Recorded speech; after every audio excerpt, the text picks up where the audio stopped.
Es mi oración esta mañana, Señor, que tú nos hables, Señor. Calla de mí todo lo torpe, Señor, y háblanos. Habla a tu pueblo, Señor. Habla a tu iglesia, Señor. Yo quiero oírte hoy, Señor. Quiero escucharte, Padre. Quiero escuchar tu voz tan clara, Señor, que ya no tenga más dudas, que ya no tenga más inquietudes, Señor. Padre Jesús, bendigo este momento y este tiempo y te doy gracias, Señor, por la preciosa iglesia de Copacabana, por la vida de los pastores, por la vida de sus líderes. Gracias, Señor. Reciban un saludo de la iglesia de Cali. En este momento están conectados en internet viendo la transmisión algunos hermanos y les mandan muchos saludos. Bien, el pastor hablaba de discípulos que dan fruto. Y hoy el título de esta enseñanza es Ven, sígueme. El pastor preguntaba si habían personas nuevas, pero no importa si tú eres nuevo o llevas acá 30 años, eso no importa hoy. Lo que importa es la invitación que te va a hacer el Señor Jesús hoy.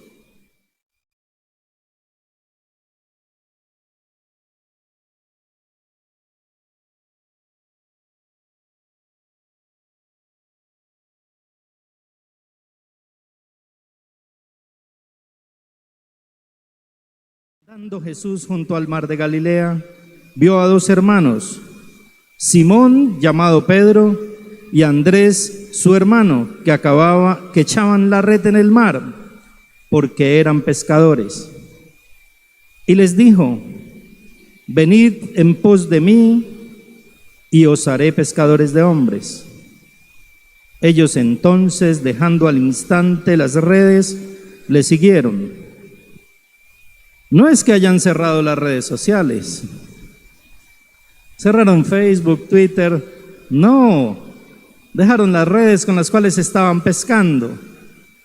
Su sustento, su trabajo, de lo que dependían económicamente, eso es lo que dejaron aquellos dos hermanos, es decir, que hacían parte de una misma familia. El Señor Jesús les hace una invitación. En esta versión Reina Valera, el Señor les dice: venid en pos de mí. En otra versión dice: vengan, síganme. Si leemos este versículo, parece que el Señor, es muy hermosa la imagen, ¿no? Usted se imagina al Señor caminando por la orilla del mar, se acerca y los llama, y ellos sueltan todo y le siguen. No, estos dos hombres no tuvieron tiempo ni de pensarlo. Pero la verdad es que la Biblia no dice eso. La Biblia en Juan 1:35 dice que un año atrás el Señor ya les había hecho un primer llamado. No es que en Mateo 4:18 el Señor los ve por primera vez, los llama y ellos se van detrás del Señor. Según la palabra de Dios, lo que realmente sucedió es que en Juan 1:35 al 51, un año atrás exactamente, el Señor había hecho un llamado. Yo lo voy a leer, ustedes no se preocupen por leerlo porque es un párrafo un poco largo, pero quiero leerlo para que entendamos el mensaje. Juan 1:35 al 51 dice: el siguiente día otra vez estaba Juan y dos de sus discípulos, y mirando a Jesús que andaba por allí dijo: he aquí el Cordero de Dios. Le oyeron hablar los dos discípulos y siguieron a Jesús. Y volviéndose Jesús y viendo que le seguían, les dijo: ¿qué buscáis? Ellos le dijeron: Rabí, que traducido es maestro. ¿Dónde moras? Les dijo: venid y ved. Fueron y vieron dónde moraba y se quedaron con él aquel día, porque era como la hora 10:00. Andrés, hermano de Simón Pedro, era uno de los dos que habían oído a Juan y habían seguido a Jesús. Este halló primero a su hermano Simón y le dijo: hemos hallado al Mesías, que traducido es Cristo. Y le trajo a Jesús, y mirándole Jesús dijo: tú eres Simón, hijo de Jonás, tú serás llamado Cefas, Pedro. Es curioso, un año atrás habían tenido un encuentro. Yo no sé por qué razón no andaban juntos. El Señor les dijo: caminen y miran dónde duermo. Yo no sé qué pensarían los discípulos cuando descubrieron dónde dormía el Señor Jesús. El caso es que en Mateo 4:18 el Señor vuelve y los llama. No importa cuántos años llevas en la iglesia. Lo que quiero que entiendas es que seguramente has recibido un llamado hace muchos años o pocos años, pero hoy el Señor te va a volver a llamar.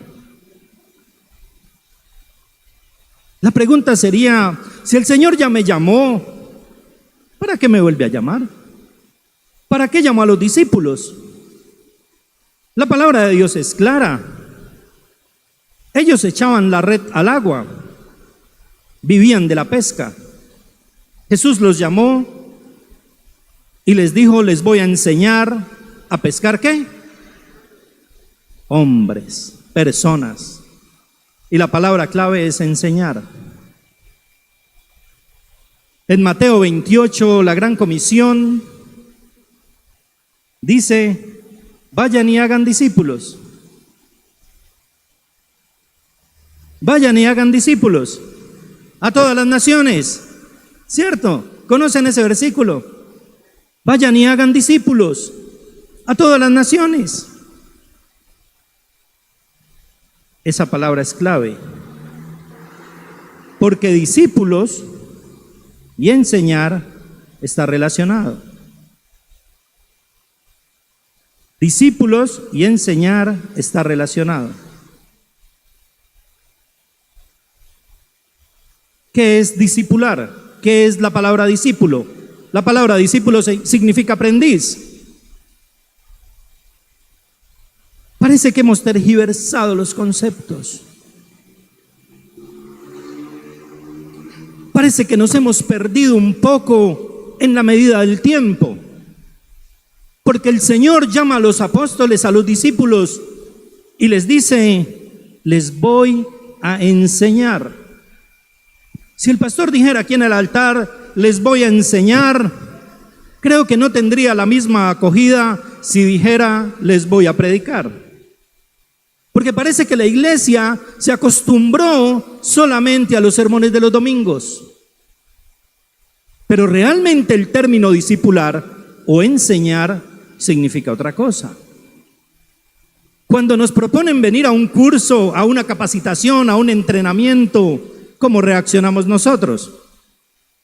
Porque realmente ese sería el objetivo de cada uno de nosotros: enseñar. Predicar está bien, pero si yo mientras predico no te enseño a buscar a Cristo, si yo mientras predico no te enseño a buscar a Jesús de Nazaret, habré perdido mi tiempo. Y entonces hoy el Señor te llama y te dice: yo ya te llamé una vez, hoy quiero decirte, te voy a enseñar, ven. La pregunta es si la iglesia está dispuesta a hacer lo que hicieron los hermanos. Estaban echando la red al agua, es decir, que estaban trabajando. ¿En qué trabajan algunos de ustedes? Nosotros, a la par del ministerio, tenemos una cafetería dentro de un colegio hace 11 años. Pero tener ese negocio para mí no es ningún impedimento de moverme a servir al Señor. ¿Estás dispuesto a soltar lo que tienes entre manos? ¿Estás dispuesto a dejar lo que tienes si el Señor hoy te llamara y te dijera: ven, te voy a enseñar a pescar hombres? ¿Estarías dispuesto a dejar tu caña? ¿Estarías dispuesto a dejar tu barca? Estos hombres habían invertido un dinero. Esos barcos valían, tenían un valor. ¿Sabes lo que significa eso? Dejar los barcos parqueados allí en la arena, encallados, soltar las cañas, soltar las redes, e irse detrás de alguien. La pregunta es, ¿detrás de quién andamos nosotros? Porque vale la pena si es ir detrás del Señor Jesús. Vale la pena. Cuando Roberto Gómez Bolaños, el que creó los personajes de Chespirito, abrió su cuenta en Twitter, lo recuerdo muy bien, lo primero que escribió fue: síganme los buenos. Millones lo siguieron al instante, porque lo reconocemos desde nuestra niñez como un humorista muy famoso y exitoso. El Señor Jesús, hace más de 2000 años, ya había acuñado esa frase. El Señor Jesús hace más de 2000 años ya le había dicho a los discípulos: ven, sígueme. Lo interesante es que cuando nosotros nos referimos a los discípulos, no nos referimos como meros cristianos. Cuando nosotros hablamos de los 12, ¿son 12 qué? ¿Alguna vez usted ha escuchado a alguien decir que son 12 cristianos? ¿Eran 12 qué? Apóstoles o discípulos. ¿De dónde salió que nosotros somos cristianos? Yo creo que el hecho de que a nosotros nos llamen cristianos nos ha llevado a una falta de compromiso para aprender quién es Cristo. Y nos hemos conformado solo con el título de cristiano, porque ellos no eran cristianos. Cristianos apenas se menciona un par de veces en la palabra de Dios. La palabra que más se usa en el Nuevo Testamento es discípulos. Y los discípulos iban con él, y los discípulos partieron el pan, y los discípulos repartieron, y los discípulos lo acompañaron, y los discípulos iban, y los discípulos venían, y por todo lado usted lee los discípulos. Yo creo que sería una buena hora de cambiar ese término de yo soy un cristiano. Y qué bueno que esta iglesia en Copacabana, pastor, cuando uno se encuentre con ellos en la calle, diga: yo soy un discípulo de Jesús. Eso cambiaría la perspectiva. ¿Qué es un discípulo? Alguien que aprende, alguien que quiere aprender. El Señor Jesús le dice a los discípulos: les voy a enseñar. Y los discípulos dijeron: yo quiero aprender.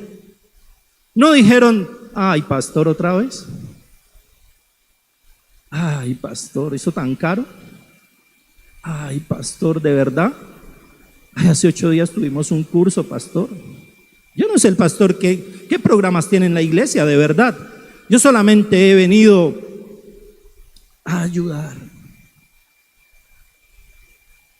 para que todos aprendamos a ser discípulos, no meros cristianos que nos vemos cada 8 días. Verdaderos discípulos. Hay un libro que se llama Líderes Modelos, de Editorial Vida, y allí explica claramente cuál era el modelo de estudio de un judío. Cuando los niños tenían 5 años, debían aprender la Torá o el Pentateuco, los primeros 5 libros de la Biblia. Escucha bien, cuando los niños tenían 5 años, hasta los 11 debían aprender los 5 primeros libros de la Biblia de memoria. Lamentablemente, uno a alguien le pregunta algo hoy y saca Google. Parece que no usáramos la memoria. Yo tendría una pregunta inquietante acá. Tus hijos en esa edad de 5 a 11 años, ¿qué tanto conocen de la palabra de Dios? Nosotros no somos judíos, no tenemos un modelo como el de los rabí, pero tenemos un compromiso con Dios. Proverbios dice que si instruyes al niño en el camino, ¿qué pasará? De los 11 a los 13 años, los niños estudiaban desde Josué hasta Malaquías y se lo aprendían de memoria. Sí, tenían tiempo de jugar también. Quizá no tenían tanto tiempo con un celular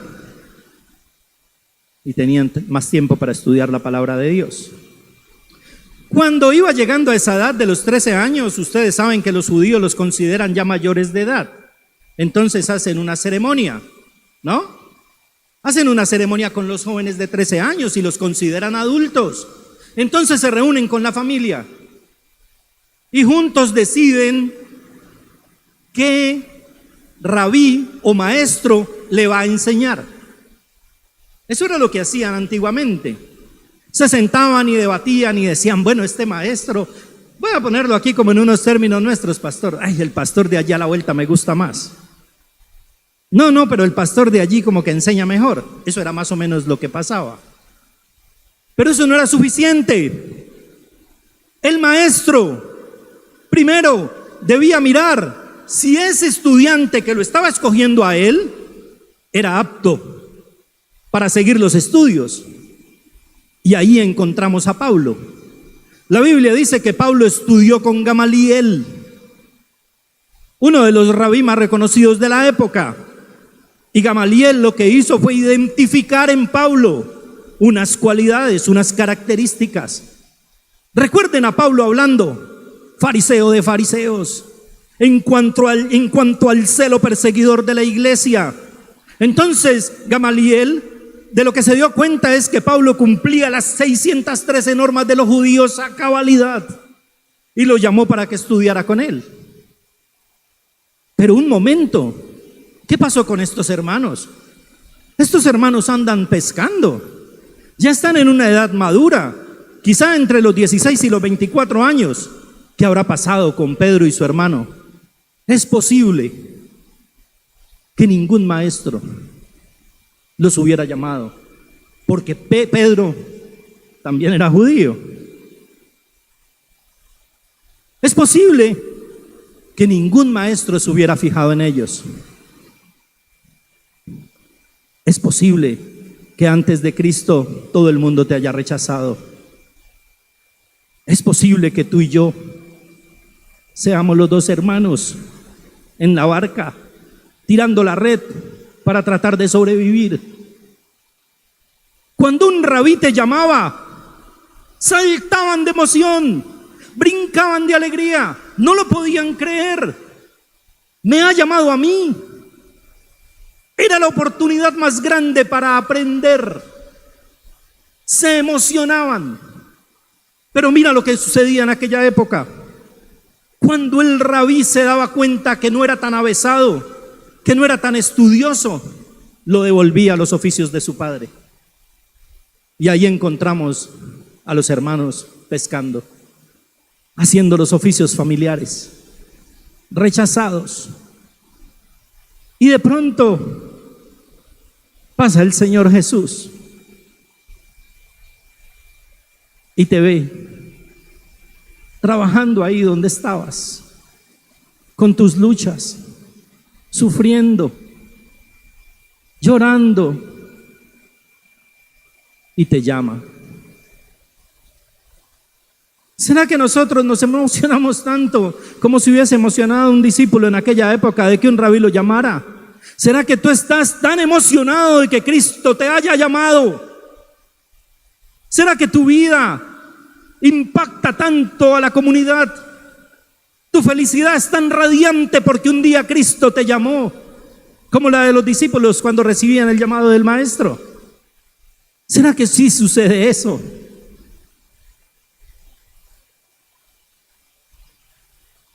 Nadie fue a buscar al Señor Jesús. El Señor Jesús fue a buscar a sus discípulos.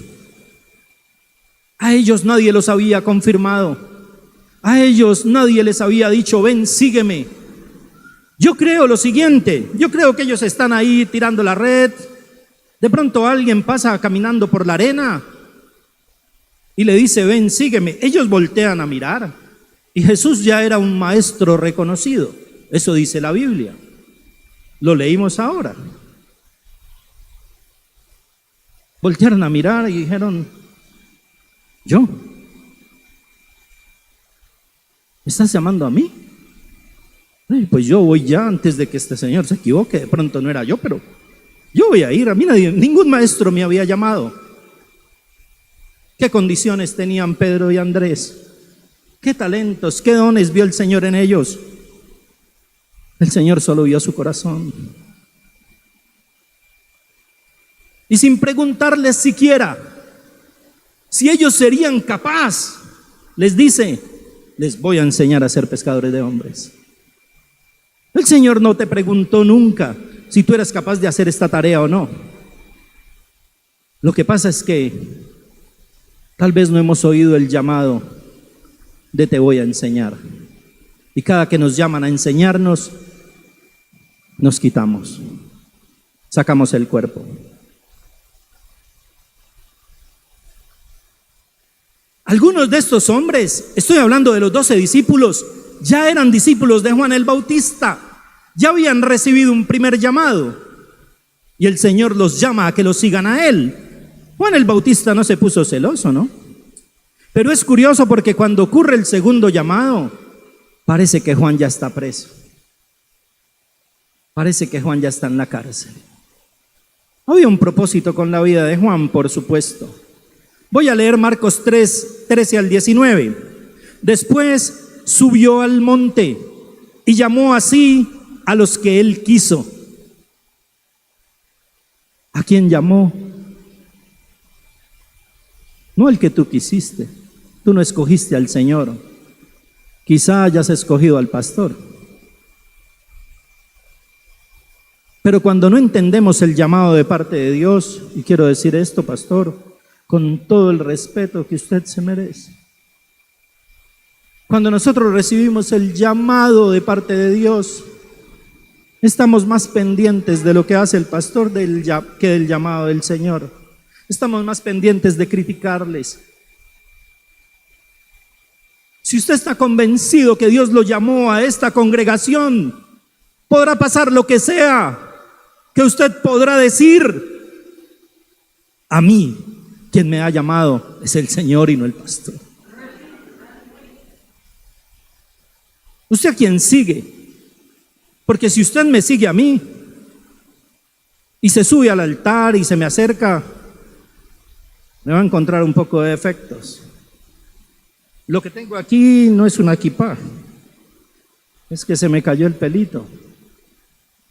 Estoy con sobrepeso, tengo algunos lunares, y entre más se acerque, más defectos me va a ver. Pero si usted está convencido del llamado del Señor, usted a quien está siguiendo es al Señor. El Señor es mi pastor, el pastor no es mi Señor.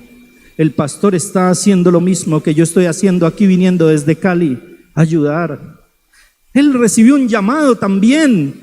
El Señor también le dijo: te voy a enseñar a pescar hombres. Pero quiero que entiendan una cosa: nosotros no sabíamos pescar hombres. El Señor no nos lo preguntó. Simplemente nos dijo: ven, sígueme.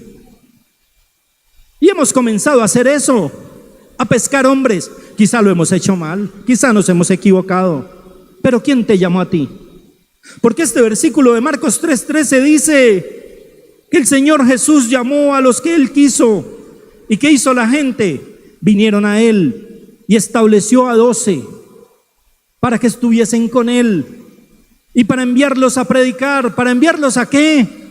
A predicar, y que tuviesen autoridad para sanar enfermedades y para echar fuera demonios.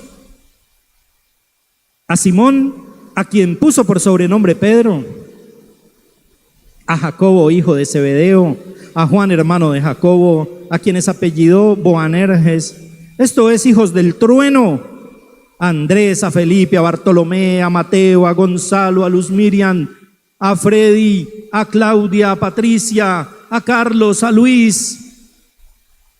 El Señor es quien te ha llamado. Tú eres un hijo de Dios por la obra que Él hizo en la cruz del Calvario, no porque hombres te hayan llamado. Afírmate en esa verdad y nada te va a mover de acá.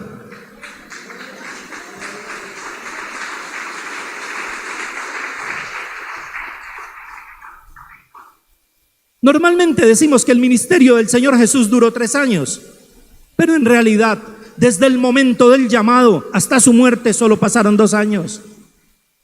Pero imagínate esa oportunidad, 12 hombres experimentando la enseñanza de Cristo mismo, del Hijo de Dios. ¿Para qué Gamaliel? ¿Para qué Yeshivá? La Yeshivá es el lugar donde estudian los judíos. ¿Para qué una universidad? ¿Para qué una gran empresa? Si a mí me ha llamado el Rey de Reyes a servirle. Muchos abdicaron de su llamado porque se casaron, porque tuvieron hijos, porque cambiaron de empresa, porque recibieron un mejor salario, porque no tengo tiempo, porque estoy muy ocupado, porque no puedo, porque no quiero. Y el Señor te ha llamado a ser discípulo, no a estar allí como un cristiano frío. Yo no los conozco a ustedes, yo no puedo juzgar su corazón, ni siquiera sé quién es comprometido y quién no, y doy gracias a Dios por ello, porque eso hace que esta enseñanza no sea sesgada. Yo no sé cuántas veces te ha llamado el Señor, cuántos toques te haya dado. Como al ciego, lo tocó una vez y veía a las personas como árboles. ¿Cómo ves a las personas?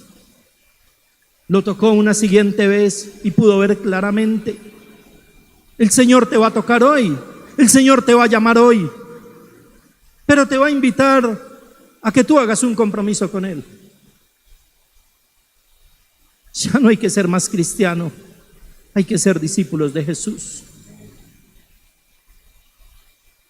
Ser un discípulo de Jesús nos ofrece la experiencia de la maravillosa gracia de Dios. Mira lo que dice Juan 15:16.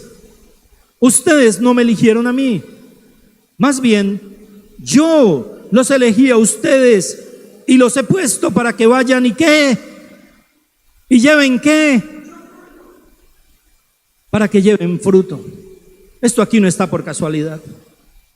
El ministerio al que mi esposa y yo pertenecemos es un ministerio que equipa a la iglesia para transformar naciones desde aquí, desde hacer discípulos que dan fruto, sin proponérnoslo, ni el pastor ni yo por mi cuenta y el pastor por su cuenta, recibimos el mismo llamado a ser discípulos. Desde el ser. No los estamos llamando a que hagan cosas, no los estamos llamando a que se ocupen, los estamos llamando a que se parezcan cada día más a Jesús, a que su carácter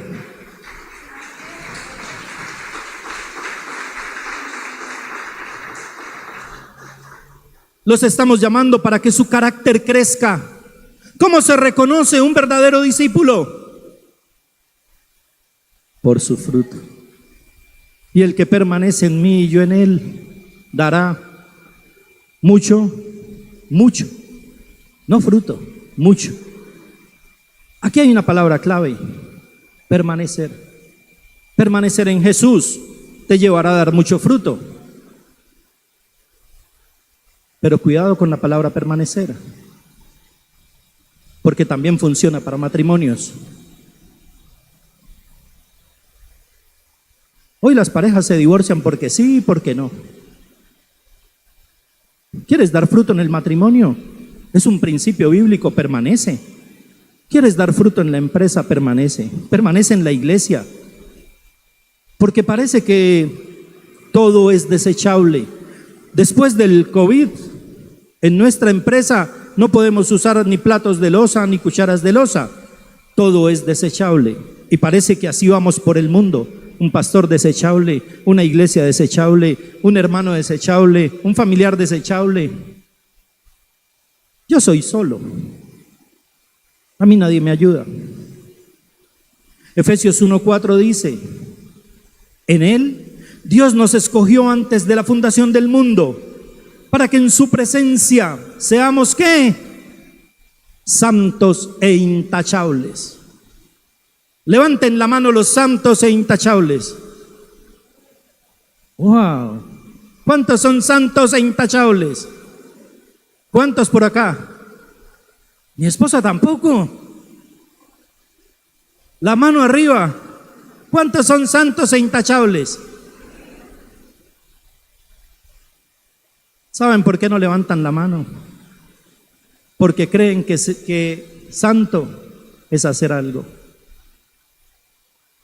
Santo no es hacer algo. Santo es ser alguien. Y la palabra de Dios dice que tú eres santo. No por algo que tú puedas hacer, sino porque Cristo hizo toda la obra por ti en la cruz del Calvario. Vuelvo y pregunto, ¿cuántos aquí son santos? Toda la iglesia debe levantar la mano. Somos real sacerdocio, nación santa, pueblo escogido para Dios. Si usted se considera un pecador, fácilmente va a pecar. No significa que al llamarse santo no peque. La palabra de Dios dice que si nosotros no reconocemos que tenemos pecado, nos engañamos a nosotros mismos. Pero si confesamos nuestro pecado, Dios nos limpiará y nos perdonará. Dios nos escogió desde antes de la fundación del mundo. Usted no había nacido, ya había sido escogido. Efesios 2:1-5. Escuche lo que dice la palabra de Dios. A ustedes Él les dio vida, aún cuando estaban muertos en sus delitos y pecados, los cuales en otro tiempo practicaron. ¿En qué tiempo practicamos nosotros el pecado? Según la Biblia, en otro tiempo. Vuelvo y repito, no es que no podamos pecar, pero ya no somos pecadores en las manos de un Dios furioso. Somos santos que pecan en las manos de un Dios amoroso. Digan amén. Pues vivían de acuerdo con la corriente de este mundo y en conformidad con el príncipe del poder del aire, que es el espíritu que ahora opera en los hijos de desobediencia. Entre ellos todos nosotros también vivimos en otro tiempo. Seguíamos los deseos de nuestra naturaleza humana y todo está en pasado. Y hacíamos lo que nuestra naturaleza y nuestros pensamientos nos llevaban a hacer. Éramos por naturaleza objetos de ira, como los demás, antes de Cristo. Pero Dios, cuya misericordia es abundante por el gran amor con que nos amó, nos dio vida junto con Cristo, aún cuando estábamos muertos en nuestros pecados. La gracia de Dios nos ha salvado. Ser un discípulo de Jesús te ofrece un llamado y un propósito de vida. En el mismo momento que el Señor llama a los discípulos, les pone una misión. Les voy a enseñar. ¿Pero qué les voy a enseñar? Una vez usted recibe el llamado de Cristo, ya está apto para el servicio. Y usted dice, yo no tengo ninguna preparación. Comienza por casa. Comienza por el que está sentado a tu lado en el trabajo, en la universidad, diciéndole, yo soy santo no por algo que yo pueda hacer, sino por una obra maravillosa que Él hizo en la cruz del Calvario por mí. No solamente murió por mí, sino que yo morí con Él y resucité en Él. Somos nueva creación. Hemos nacido de nuevo. Eso significa que el viejo hombre, el que practicaba todos estos pecados, murió. Ahora somos santos, justos, hijos de Dios, por adopción. Segunda de Timoteo 1:9 dice, ¿quién nos salvó y nos llamó con llamamiento santo? No conforme a nuestras, ¿qué? A nuestras obras. No es algo que tú puedas hacer. Tú no eres santo porque te comportas como un santo. Tú eres santo porque Él lo dijo, porque Él lo hizo. Luego te comportas como santo. Pero no llegas a ser santo por algo que hagas. Si eso fuera verdad, la cruz sería en vano. Tu salvación sería por obras. Y eso no dice la Biblia. No es por algo que tú puedas llegar a hacer. Muchos están lacerándose y latigándose por lo que siguen haciendo. Acércate a Cristo. Dile, enséñame. Quiero ser tu discípulo. Quiero aprender más. Quiero conocerte. Quiero vivir en esa santidad a la que me has llamado, porque soy santo. Mi esencia es santidad, no pecado. Mateo 4:19 dice, primera de Pedro 4:10 dice, ponga cada uno al servicio de los demás el don que haya recibido y sea un buen administrador de la gracia de Dios en sus diferentes manifestaciones. ¿Qué don te ha dado Dios? No todos tenemos el don de pastor. Yo mismo no soy pastor. Yo soy laico que sirve a la iglesia. Yo no tengo título de pastor, el pastor es el pastor. Él tiene el don, él tiene el llamado. Cada uno de ustedes tiene un llamado particular. Mateo 4:19. Jesús les dijo, síganme y con esos dones que tienen, haré de ustedes pescadores de hombre. Ser un discípulo de Jesús te lleva a un encuentro íntimo y personal con Él. ¿Recuerdan aquella escena donde María y Marta están con el Señor Jesús? Marta está haciendo de todo. Está corriendo, está lavando, está planchando, está barriendo encima del Señor, le barre los pies, le mueve la silla para limpiar. Y la hermana está sentada, como decía nuestro hermano en la alabanza, adorándole. La palabra para servir que se utiliza para Marta no es nada malo. Es diaconía, la misma que se usa en el Nuevo Testamento para servir las mesas, para ayudar a aquellos que llevan la palabra. Marta era diácono, pero el Señor le llama la atención por un momento y le dice, Marta, Marta, para de hacer, tu hermana ha escogido lo mejor. Ser una hija de Dios que pone sus cargas en Cristo, tal como lo dice el versículo, que si están cargados y trabajados, Él ¿qué hará? Nos hará descansar, nos dará descanso. Es un privilegio que solo los discípulos pueden tener. En la antigüedad, en tiempos de los judíos, lo que hacía el maestro era enseñar. Y literalmente los discípulos se ponían a sus pies. Eso es un privilegio solo de discípulos. ¿Recuerdan el milagro de la multiplicación? ¿Cuántas personas comieron aquella vez? Por lo menos 15,000 personas contando los hijos y las esposas. ¿Y cuántos servían las canastas? ¿Cuántos? 12. ¿De qué lado estás? ¿Tú eres de los 5,000 que se sentaron a comer?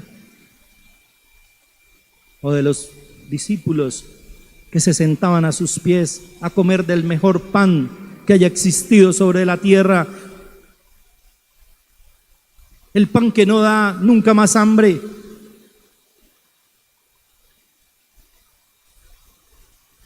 Quienes recogieron los pedazos fueron los discípulos. Muchos van detrás de Jesús solo por sus milagros, solo por esa provisión, solo por una migaja de pan. Yo no quiero una migaja de pan. Yo quiero el pan completo, el pan de vida. Cuando el Señor les dijo, yo soy el pan de vida, dice la Biblia que muchos dejaron de seguirle. Y se volteó y le preguntó a los discípulos, ¿ustedes también quieren irse? Les pregunto, Ustedes también quieren irse.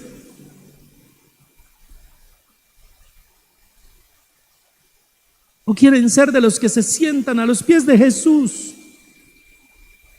Ninguna iglesia es perfecta, pero yo he sentido en esta iglesia la presencia del Señor. Tienen unos pastores con un corazón de oro. Mi trabajo ministerial me lleva a reunirme con muchísimos pastores al día, con muchísimos. Los jueves doy un curso a 60 pastores.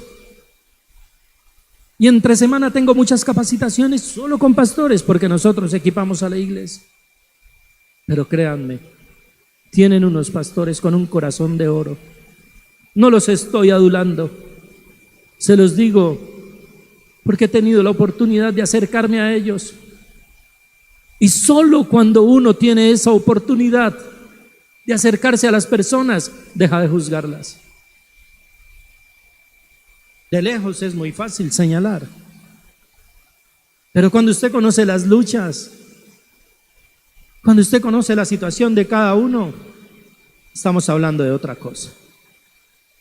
Es hora de ser un discípulo de Jesús, de seguirlo, de vivir como Él, de caminar como Él, de hablar como Él. Cuando a Pedro lo descubrieron, dijeron: Él habla igualito que ellos. Algunos creían que era que Pedro era, ¿y tú qué? Que era costeño. Pedro no era costeño. Pedro hablaba como su maestro. Y lo descubrieron por eso, porque tenía las mismas palabras de Jesús, seguramente el mismo tono, el mismo acento, las mismas expresiones, porque realmente eso es ser discípulo, llegar a ser como Cristo.